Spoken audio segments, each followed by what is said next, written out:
अब हम क्वेश्चन 3 देखेंगे प्रकरण प्रश्न संख्या 2 का। क्वेश्चन 3 में दिया है, सिद्ध कीजिए कि कोई रेखा किसी एक प्रतल की दो समांतर रेखाओं में से एक रेखा पर लंब हो तो वह रेखा दूसरी रेखा पर लंब होती है। तो हमें क्या करना है, दिया क्या है और साध्य क्या है वो लिखना है। तो हमें दो समांतर रेखाएं दी गई हैं जिस पर कोई तीसरी रेखा तो समांतर रेखाओं में से कोई एक रेखा पर लंब है। जैसे रेखा L समांतर है रेखा M, रेखा L समांतर रेखा M और तीसरी रेखा N है जो किसी एक समांतर रेखा पर लंब है। तो रेखा N लंब है रेखा M, ये दत्त दिया गया है। तो हमें सिद्ध क्या करना है, तो वह रेखा दूसरी रेखा पर लंब होती है। तो वह जो तीसरी रेखा हमारी है रेखा N दूसरी समांतर रेखा रेखा L पर भी लंब होगी। एक पर लंब है तो दूसरे पर भी लंब होगी, ये हमें सिद्ध करना है। तो इस क्वेश्चन में डायग्राम नहीं बनाया था, दत्त नहीं लिखा था, साध्य नहीं लिखा था, शाब्दिक सवाल था। तो इसे हमें दत्त साध्य आकृति के रूप में लिखना है। तो हमें आधा आधा मिलाकर एक नंबर यहीं पर मिल जाता है। अब सिद्ध करने के लिए हम क्या करेंगे कि हमें दो समांतर रेखाएं दी गई हैं और साथ में हमें यहाँ पर एक 90 दिया है और हमारा उद्देश्य है कि साध्य लाना है, रेखा N लंब रेखा L करना है। इसका मतलब Q पर भी लंब आ जाए तो हमारा जो साध्य है वो सिद्ध हो जाएगा। तो Q पर लंब आने के लिए Q वाला कोण और इस कोण से क्या संबंध दिख रहा है, तो ये दोनों कोण आपस में संगत कोण दिखाई दे रहे हैं। तो जब दो रेखाएं समांतर होती हैं तो संगत कोण भी सर्वांसम होते हैं। तो जैसे ये सर्वांसम हो जाएंगे, ये 90 है तो ये भी 90 हो जाएगा और जैसे ये 90 हो जाएगा तो रेखा N जो है रेखा L पर लंब हो जाएगी। इस तरह से साध्य सिद्ध हो जाएगा। तो हम शुरू करते हैं लिखने के लिए। सबसे पहले पहला पॉइंट हम दत्त का लिखते हैं, रेखा L समांतर रेखा M, कारण होगा दत्त। नंबर 2 पर हम लिखेंगे, इसलिए कोण APD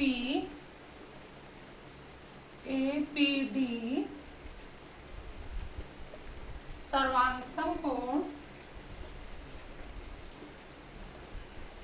PQF। APD सर्वांगसम कोण PQF, यह वाले कोण से क्यों हो रहे हैं, रेखाएं समांतर हैं तो संगत कोण भी सर्वांगसम होंगे। संगत कोण गुणधर्म से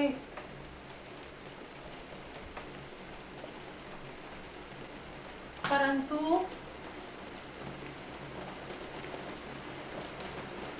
माप कोण APD बराबर है 90 अंश। दत्त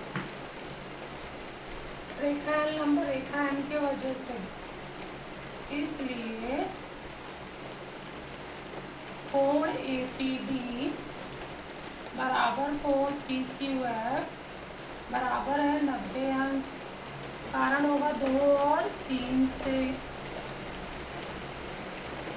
इसलिए कोण PQF बराबर है 90 अंश 4 से और इसलिए रेखा N लंब है रेखा L 5 से। कौन सा कोण 90 आ गया, PQF, ये वाला कोण 90 आ गया। यहाँ पे 90 आना है, इसका मतलब होता है रेखा N लंब है रेखा L, ये हमारा सिद्ध हो गया। अब अगला क्वेश्चन देखते हैं, क्वेश्चन 4। आकृति में दिए गए कोणों के मापों के आधार पर कोण X और कोण Y के माप ज्ञात करें तथा सिद्ध कीजिए कि रेखा L समांतर है रेखा M। यहाँ पर इस सवाल में आकृति दिया हुआ है तो हमें यहाँ पर आकृति बनाने पर कोई नंबर नहीं मिलेगा, उत्तर लिखने पर नंबर मिलने वाला है। तो हमें आकृति समझना है कि रेखा L और रेखा M दो रेखाओं को तिरछी रेखा N प्रतिच्छेदित कर रही है और साथ में कुछ कोण दिखाई दे रहे हैं 130 और X 50 और Y, और हमें सिद्ध भी करना है, माप भी निकालना है। कोण X और कोण Y के माप निकालना है और साथ में हमें सिद्ध करना है कि रेखा L समांतर है रेखा M।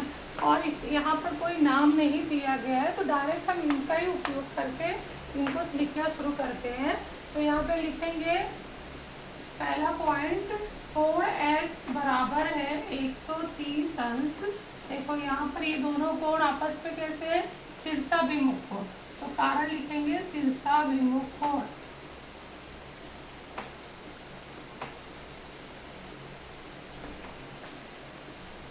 साथ में दूसरा पॉइंट, कोण y बराबर है 50 अंश।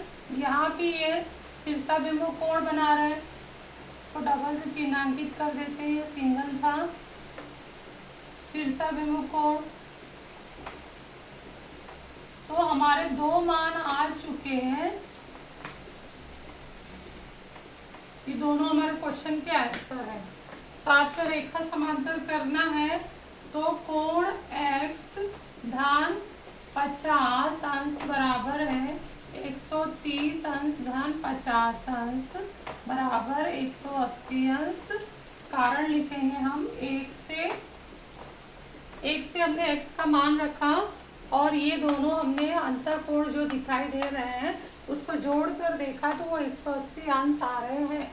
परंतु यहाँ हम लिखेंगे, परंतु ये दोनों अंतःकोण है